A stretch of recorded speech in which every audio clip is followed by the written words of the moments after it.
आज का दिन एक जाने पीपल्स पार्टी के नाम रहा, जिसने कि आज अपनी भरपूर एक सियासी चाल, जनाब आसिफ अली जरदारी, श्रूडेस्ट पाकिस्तानी पॉलिटिशियन, उन्होंने बहरहाल आसान पता ही होगा कि अब नवाज शरीफ साहब ने शहबाज शरीफ साहब का नाम दे दिया है कि वो प्राइम मिनिस्टरशिप के लिए।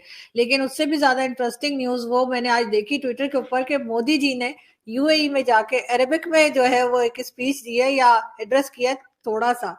तो वो आप कैसे देख रहे हैं? अली अमीन गंडापुर के वारंट गिरफ्तारी जारी कर दिए हैं। नंबर में कहें कि न सिर्फ ये कि नून लीग को चकरा दिया, बल्कि पूरे सियासी माहौल में एक इर्तियाश पैदा कर दिया है। दूसरी जानिब पाकिस्तान तहरीक इंसाफ काफी कंफर्टेबल सिचुएशन के अंदर दाखिल हो गई है। गेम जो है वो भी कुछ चेंज हो रहा है। आज इलेक्शन होने जा रहे हैं। आधे पाकिस्तान के वोटर्स ने इस इलेक्शन 2024 में हिस्सा ही नहीं लिया। एस्टैब्लिशमेंट ने रिश्वत लेकर नतीजे बनाए हैं, पैसे लिए हैं।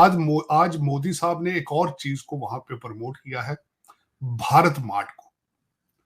यूएई के अंदर पहले वहां पे ड्रैगन मार्ट है जो चाइना की मार्ट है, जिसके अंदर हर चीज मुयस्सर होती है। आज मोदी जी ने इफ्तिताह कर दिया है भारत मार्ट का।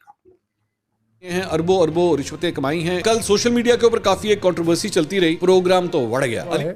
लेकिन ये कीमत थी उनको गवर्नमेंट में बिठाने की कि हम आपको वजीर आजम बनाएंगे, सदर का ओहदा हमारा, गवर्नर अपना स्पीकर का ओहदा हमारा, चेयरमैन सेनेट का ओहदा हमारा। लेकिन चेयरमैन सेनेट पे बाजरा फंसी हुई थी क्योंकि इसहाक डार साहब का फ्यूचर सर्टन नहीं था। अब बात फंसी हुई थी कि अगर तो दर हकीकत अगर देखा जाए तो वो जिस तरीके से भारत को प्रमोट कर रहे हैं, वो जातियात को प्रमोट नहीं कर रहे। वो कोई जो दुबई के अंदर अपने प्रॉपर्टी लेने के चक्कर में नहीं है मोदी जी, ना उनका जो साथ उनके साथ स्टाफ है, ना ही लंदन के अंदर को किकबैक ले रहे हैं। जय हिंद दोस्तों, वंदे मातरम। आप सभी का स्वागत है द इंडियन काफिर चैनल के एक नए वीडियो में। दोस्तों, हमेशा की तरह ही मोदी जी की इस बार की यात्रा में भी उन्होंने अरब देशों के साथ अपने मित्रवत संबंधों को और ज़्यादा मजबूत किया है। यूएई में अपने भाषण और प्रवास के बाद अब मोदी जी कतर के दौरे पर निकल चुके हैं। वहां पर वो कतर के अमीर से मिलकर अपने सामरिक और द्विपक्षीय संबंधों को और ज़्यादा मजबूत करने पर ध्यान देंगे। पाकिस्तानी एनालिस्ट साजिद तराड़ चाहते हैं कि मोदी जी के ऊपर पीएचडी की जाए और जले भुने बैठे हैं। साथ ही साथ हमारा तथाकथित प्रिय मित्र पड़ोसी देश पाकिस्तान आईएमएफ से फिर से कर्जा लेने जा रहा है $6 बिलियन का। इससे पाकिस्तान में एक और महंगाई का तूफान आने वाला है। तो दोस्तों, वीडियो इंटरेस्टिंग है, बाकी आप मोदी जी की बातों पर ध्यान दीजिए। धन्यवाद।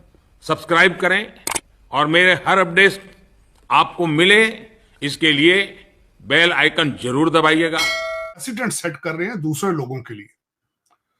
जिस तरह दूसरे वजीर आजम जाते हैं वो क्या करते हैं, मोदी जी डिफरेंट क्या कर रहे हैं, आने वाले दिनों में लोगों के लिए क्या वो सबक छोड़ के जा रहे हैं, ये मैं इस पे बात करना चाहूंगा। एक तो सबसे बड़ी बात ये है कि मोदी साहब ने जब कल 3.5 मिलियन डायस्पोरा है, 60 से 70,000 जो एनआरआई थे, उन्होंने वहां पे साइन कर रखा था उस प्रोग्राम में आने के लिए।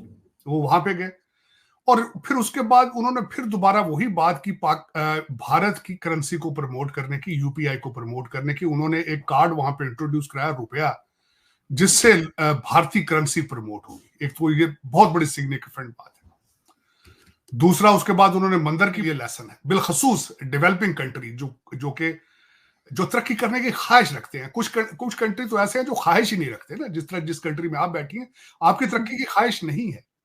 आपकी तरक्की की ख्वाहिश सिर्फ 5,000 लोगों को है जिनके हाथ में डंडा है और आपको मार रहे हैं, उन सबके बच्चे बाहर पढ़ रहे हैं, वो तरक्की कर रहे हैं। लेकिन पाकिस्तान से बाहर तरक्की कर रहे हैं। वो जहां जाते हैं, आपका सी पैक, मैं आज से पहले आज आपकी सियासत डिस्कस करने से पहले मैं बात करना चाहूंगा। अभी किसी ने कहा जी कि मुस्लिम लीग में से नून निकल गई है, अब मीम आ गई है मरियम नवाज। तो उनके कारनामे, वो जो एक एंकर थे वो गिनवा रहे थे, जिसमें कोई भी कारनामा उनका अपना नहीं था। उन्होंने कहा जी इन्होंने हाईवेज बनाई, मोटरवेज। भाई कोरिया ने बनाई थी, दिमाग खराब है आपका? कोरिया से किकबैक्स लिए थे आपने। हाँ, सी पैक बनाई, उस पर भी किकबैक लिए आपने। कहते जी नवाज शरीफ साहब ने एटम बम बना दिया, वो आपको किसने कहा? वो भी चाइना दे के गया आपको।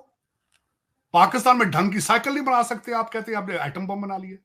सर उससे भी बड़ी कॉमेडी जो इनके लोगों ने की, वो डॉक्टर अफनान जो उनके सेनेटर भी हैं, उनका कहना जी नवाज शरीफ साहब ने प्राइम मिनिस्टरशिप को लात मार दी। तो ठीक है, मारे टांगे मारे, लात ठुड्डे मारे, जो मर्जी करें भाई, बादशाह हैं वो। पंजाबी में कहते हैं जी जंगल का बादशाह, अंडे दे बच्चे दे, जो मर्जी करे। आग में आज लिपटा पड़ा है। मैं कुछ क्वेश्चन करना चाहूंगा आपके इस प्रोग्राम के वसातत से कि आप 7 फरवरी को बेटर ऑफ थे या आज बेटर ऑफ है? आज आप जल रहे हैं, आग में जल रहे हैं। मैं बताना चाहूंगा किस तरह जल रहे हैं। जिस इंसान को सबसे बड़ा मैंडेट दिया गया है अकॉर्डिंग टू आपकी प्रेस और सारा कुछ, मेरा मुर्शद, जिसने 3.5 साल एक एटॉमिक पावर को जिनों के जोर पे चलाया, जिन चलाते रहे, तावीज चलाते रहे, उसकी बात सुने जरा गौर से। उसका जब दरबार सजा है इलेक्शन के बाद, दरबार में आए वकला, आए सारे पेश हुए दरबार, उसने फ्रूट और योगर्ट के साथ नाश्ता करके जब दरबार में बैठा तो उसने कहा जाओ, किसी सियासी पार्टी से तुमने बात नहीं करनी, सिर्फ एक्सट्रीमिस्ट रेडिकल रिलीजियस पार्टीज के साथ बात करो। वो पार्टी कौन है? जमात इस्लामी से बात करो, टीएलपी से बात करो, वो MWM से बात करो। उसने रेडिकलाइजेशन का मैसेज बाहर भेजा है। उसने कहा जला के भस्म कर देंगे। ये मैसेज बाहर है, ये मैसेज बाहर है कि उस बंदे ने एक चीज उसको आज बावर हो चुकी है। मैं जो अगली बात बताने चाहूंगा, ये आपको, आपके ये लौंडा लपाड़ा बैठा, इनको चाहिए लिख ले। उस बंदे को एक यकीन हो चुका है कि परफॉर्मेंस बेस लोग पे वोट नहीं देते, बयानिए के बेस पे वोट देते। रात को कुछ नई डेवलपमेंट्स हुई हैं और शायद अभी तक जब आप मेरा ये व्लॉग देख रहे हैं आपने वो खबरें ना देखी हों और हो सकता है अखबार में भी ना आई हों। इसकी सारी तफसीलात मैं थोड़ी देर में शेयर करने जा रहा हूँ। ओन चौधरी और अली अमीन गंडापुर, ख़ास तौर पे इन 2 अफराद के हवाले से कुछ अहम डेवलपमेंट्स हैं, थोड़ी देर में उसकी तफसीलात आपके साथ शेयर करेंगे।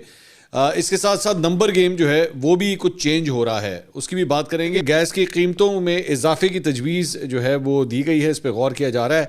अब फैसला हो गया है और जनाब IMF की जो एक और शर्त है उस पर अमल दरामद करते हुए हुकूमत ने, निगरान हुकूमत ने दूसरी बार गैस को महंगा करने का फैसला कर लिया है। इक़्तिसादी राब्ता कमेटी ने नज़रसानी के बाद गैस की कीमतों में इजाफे की मंजूरी दे दी, जिसका इतलाक 1 फरवरी से होगा और पेट्रोलियम डिवीजन ने गैस 67% तक महंगी करने की तजवीज़ दे दी है।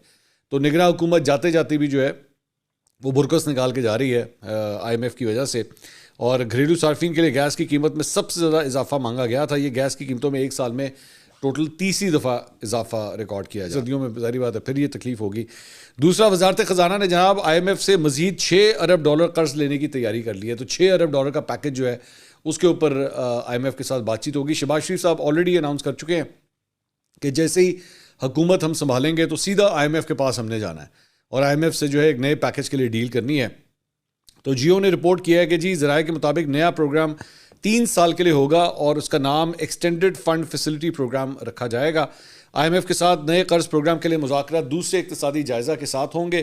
गवर्नमेंट में आते हैं तो फिर इनकी कुछ डिमांड्स थी पर्टिकुलर मिनिस्ट्रीज़ की, जिस पे ज़ाहिर है बात फंसी हुई थी कि one of them was ministry of finance. हुआ अब ये है कि जब इस मीटिंग के बाद फौरी तौर पे अनाउंस किया है, वो इसलिए इन्होंने किया है कि इनका ख्याल था कि हमारे पे प्रेशर बहुत ज़्यादा आएगा कि अब आप गवर्नमेंट को ज्वाइन करें प्रॉपरली। जब खान साहब ने आज अनाउंस